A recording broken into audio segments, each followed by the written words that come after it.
Hey, Happy New Year. I'm looking forward to seeing you on Sunday because I want to ask the question. I guess I'll ask it now.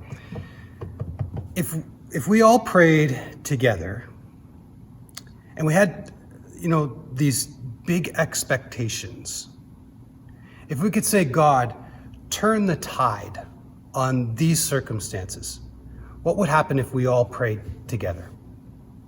And so I want to bring a sermon series, a teaching series this month that focuses on tide turning prayer.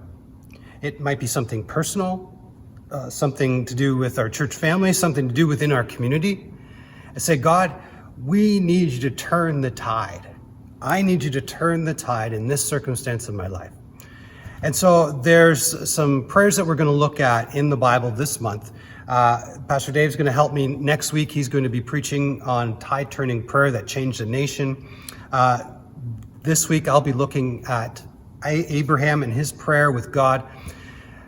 And I think, God, if we could just lift our expectations together, if all of us could together lift our expectations, say, God, we need you to turn the tide. And so I think God wants us to pray like that, continuing to increase our expectation. So during the month of January, the teaching series, Tide Turning Prayer, starting January 8th through to the 28th, I want to challenge you to take up the 21 days of prayer and fasting. Fasting can look different for each individual. Maybe it's a fast from media or watching programs. Maybe it's a food fast for a day or 3 days, maybe 7 days, 10 days, 21 days. I've got some resources that would help you through that kind of fasting.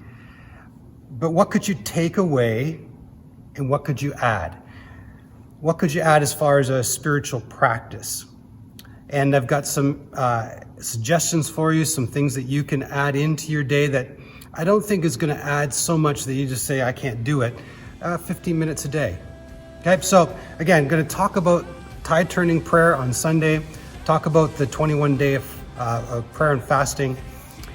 And then we're going to end on the 28th of January in the evening, 6 to 7, our prayer gathering time. And boy, I would love you to come. Can you mark it down? Can you put it in your calendar? Just say 6 to 7, prayer gathering here at GCF. I'd love to have you come and pray. Okay, so Sunday, we'll do communion together. We'll start our service, start our series, Tide Turning Prayer, and then end on the 28th of January with a prayer gathering, 6 to 7. Okay. Hey, did you know we have gluten-free option for communion? So that's waiting for you if you need to observe that. Okay. See you soon.